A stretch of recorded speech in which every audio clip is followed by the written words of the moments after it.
Hi friends, இன்றைக்கி உருளைக்கிழங்கு நம்ம அறுவடை பண்ண போகிறோம். 3.5 மாதம் ஆகுது பயிர் நட்டு. இப்போ நல்லா காஞ்சிருக்கு. அந்த இதை நம்ம கட் பண்ணி எடுத்து பார்த்தோம்னா தான் கிழங்கு எவ்வளோ இருக்குதுன்னு தெரியும்.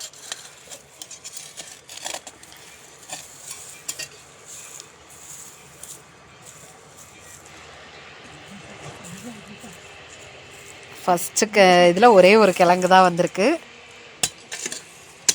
வேறு இதில் பார்க்கலாம் கிழங்கு இருக்குதா என்னன்னு.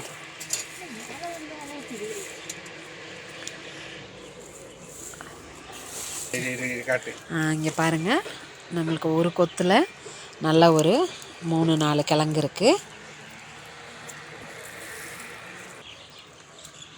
கொஞ்சம் கம்மி தான் கிழங்கு.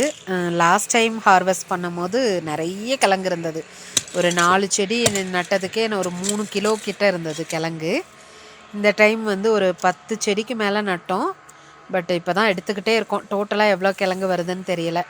வந்ததுக்கப்புறம் வெயிட் போட்டுட்டு நான் உங்களுக்கு சொல்கிறேன்.